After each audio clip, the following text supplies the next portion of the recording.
গুৱাহাটীত আন্তঃজিলা বক্সিং প্ৰতিযোগিতা আৰম্ভ ৩ শতাধিক খেলুৱৈৰ অংশগ্ৰহণ জুনিয়ৰ আৰু এলিট শাখাত শ্ৰেষ্ঠত্ব প্ৰদৰ্শন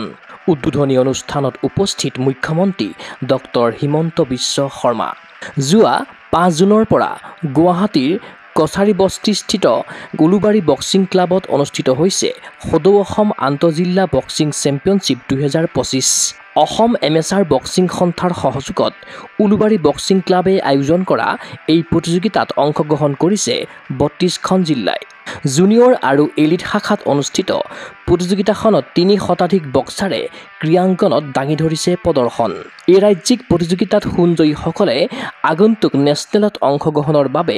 আহৰণ কৰিব যোগ্যতা বৃহস্পতিবাৰে ৰাজ্যিক প্ৰতিযোগিতাখন শুভ উদ্বোধন কৰে ৰাজ্যৰ মুখ্যমন্ত্ৰী ডক্টৰ হিমন্ত বিশ্ব শৰ্মাই ইতিহাস বিজড়িত উলুবাৰী বক্সিং ক্লাবৰ প্ৰাংগণত উপস্থিত হৈ বক্সিঙৰ কেইবাটাও বাউট প্ৰত্যক্ষ কৰাৰ লগতে খেলুৱৈসকলক মুখ্যমন্ত্ৰীজনে জনালে শুভকামনা অসম বক্সিং এছ'চিয়েশ্যন আৰু উলুবাৰী বক্সিং ক্লাবৰ সহযোগত ইণ্টাৰ ডিষ্ট্ৰিক্ট জুনিয়ৰ আৰু ইলাইট বক্সিং কম্পিটিশ্যন হৈছে 2 বছৰ আগতেও এই কম্পিটিশ্যনত মই কম্পিটিশ্যন চাবলৈ আহিছিলোঁ আজিও আহি খুব ভাল লাগিলে উলুবাৰী বক্সিং ক্লাবৰ এটা বহু ডাঙৰ ইতিহাস আছে আমি চৰকাৰৰ ফালৰ পৰা সহযোগিতা কৰিছোঁ যাতে বক্সিঙত আমি আৰু খেলুৱৈ ওলাব পাৰে মই সকলো খেলুৱৈক মোৰ ফালৰ পৰা শুভেচ্ছা জনাইছোঁ ইফালে জুনিয়ৰ আৰু এলিট শাখাৰ ৰাজ্যিক বক্সিং প্ৰতিযোগিতাখন অন্ত পৰিব অহা ৮ জুনত প্ৰতিযোগিতাৰ উদ্বোধনী অনুষ্ঠানত উপস্থিত থকাৰ বাবে মুখ্যমন্ত্ৰীজনক ধন্যবাদ জনালে অসম এমেচাৰ বক্সিং সন্থাৰ সম্পাদক হেমন্ত কলিতাই ডিষ্ট্ৰিক্ট চেম্পিয়নশ্বিপত আমাৰ 32খন ইউনিটে পাৰ্টিচিপেট কৰিলে 303জন বক্সাৰ হ'ল আৰু তাৰ লগতে কোচেছ মেনেজাৰ মিলাই পেলাই আমাৰ 450জন মান হৈছে প্লাছ টেকনিকেল অফিচিয়েল আছে 35 তো টোটেল মিলাই এৰাউণ্ড 500 মানুহৰ ইয়াতে সমাগম হৈছে ইণ্টাৰ ডিষ্ট্ৰিক্ট আমাৰ 4 দিন চলিব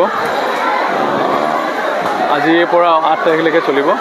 আৰু ইয়াত যিবিলাকে গ'ল্ড মেডেল পাব আমাৰ জুনিয়ৰ নেশ্যনেল হ'ব অহা 18 তাৰিখৰ পৰা গ'ল্ড মেডেলিষ্টকেইটাক আমি ডাইৰেক্টলি নেশ্যনেলৰ কাৰণে চিলেক্ট কৰিম আৰু বাকী চিলভাৰ মেডেল আৰু ব্ৰঞ্জ মেডেলবিলাকক আমি নেক্সট কেম্পৰ কাৰণে বা ৰিজাৰ্ভত আমি ৰাখিম ইয়াৰ পিছতে নেক্সট যে আমাৰ ছিনিয়ৰ মেন নেশ্যনেল হ'ব ইয়াতে যিবিলাকে গ'ল্ড মেডেল পাব তেওঁলোকে নেশ্যনেলৰ কাৰণে যাব ধন্যবাদ জ্ঞাপন কৰিছোঁ অসমৰ মুখ্যমন্ত্ৰী মহোদয়ক তেখেতে বক্সিঙৰ কাৰণে যিমান ইণ্টাৰেষ্ট ল'লে তেখেতে বক্সিঙক এটা অসমত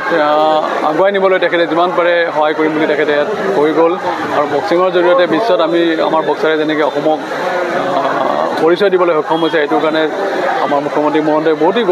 গৌৰৱ অনুভৱ কৰিছে বক্সিঙক লৈ আৰু তেখেতক আমি ধন্যবাদ জ্ঞাপন কৰিলোঁ অসম বক্সিং সন্থাই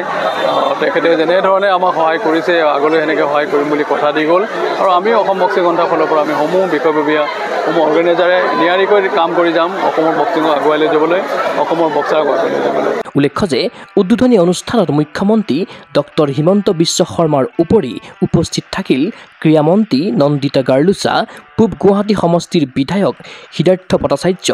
অসম অলিম্পিক সন্থাৰ সম্পাদক লক্ষ্য কোঁৱৰ অসম এমেচাৰ বক্সিং সন্থাৰ সম্পাদক হেমন্ত কলিতা মেয়ৰ মিগেন শৰণীয়াৰ দৰে বিশিষ্ট ব্যক্তিসকল ক্ৰীড়া অনুৰাগীৰ আশা সাফল্যমণ্ডিত হওক সদৌ অসম আন্তঃজিলা জুনিয়ৰ আৰু এলিট শাখাৰ ৰাজ্যিক বক্সিং প্ৰতিযোগিতা এনে প্ৰতিযোগিতাৰ আচলত ধৰি ক্ৰীড়াংগনত বহুদূৰ আগুৱাই যাওক অসমৰ উদিত বক্সাৰ চিনুৱে বৰাৰ প্ৰতিবেদন গুগল স্পৰ্টছ ফিজিকেল এডুকেশ্যন বিষয়ত ডিগ্ৰী পাঠ্যক্ৰমৰ কাৰণে অসম তথা উত্তৰ পূৰ্বাঞ্চলৰ প্ৰথমখন শিক্ষানুষ্ঠান অভিৰুচি ইনষ্টিটিউট অৱ ফিজিকেল এডুকেশ্যন 2 বছৰীয়া ফিজিকেল এডুকেশ্যনৰ BPEd পাঠ্যক্ৰম আৰু 4 বছৰীয়া BPES পাঠ্যক্ৰমৰ বাবে নামভৰ্তি চলি আছে বিতংকৈ জানিবৰ বাবে আজি যোগাযোগ কৰক যোগাযোগৰ নম্বৰসমূহ হৈছে 9435100098 7002233540